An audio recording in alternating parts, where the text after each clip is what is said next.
Welcome video day, project week. Table is complete. It's still drying, it's still curing, but it's done. It's still a little dusty, still have to wipe it off and whatnot. It came out really nice. On the tenons that are in here, I left a little space on the mortise so this piece can expand back and forth without cracking or tearing the joint apart. If it's under stress, the stress has got to go someplace, and it'll go, if it doesn't have room to expand, it'll go in here and it'll crack. So we've got to leave a little space inside. Drawn boring dowels to pull this joint in. When we put the dowels in, remember there's offset holes onto the tenon, so it pulls it in. So we've got that taken care of. The customer wanted the live edge look, so we simulated the live edge look. Table's completely done. This is made with 7 boards. Looks really, really, really super nice.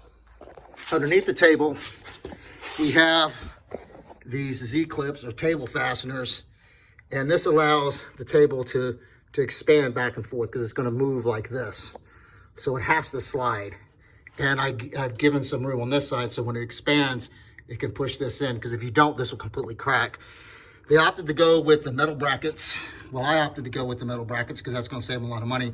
I could have gone with these. These are called buttons. They work the same way.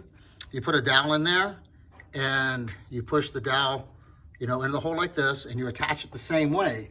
And the groove is a little bit bigger and it slides inside that groove, and that allows the table to expand.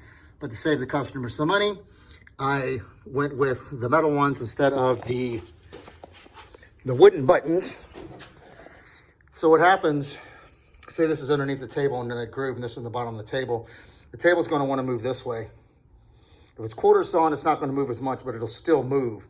So we have to allow this table to expand and contract the seasons. Different humidity and different temperatures is going to move a lot. So we've got to allow for that expansion and contraction. Otherwise, this table will get a splint in it. The tension is going to go someplace, and it's going to crack this oak. So that's why we did that. Traditional wooden button, these work really great also.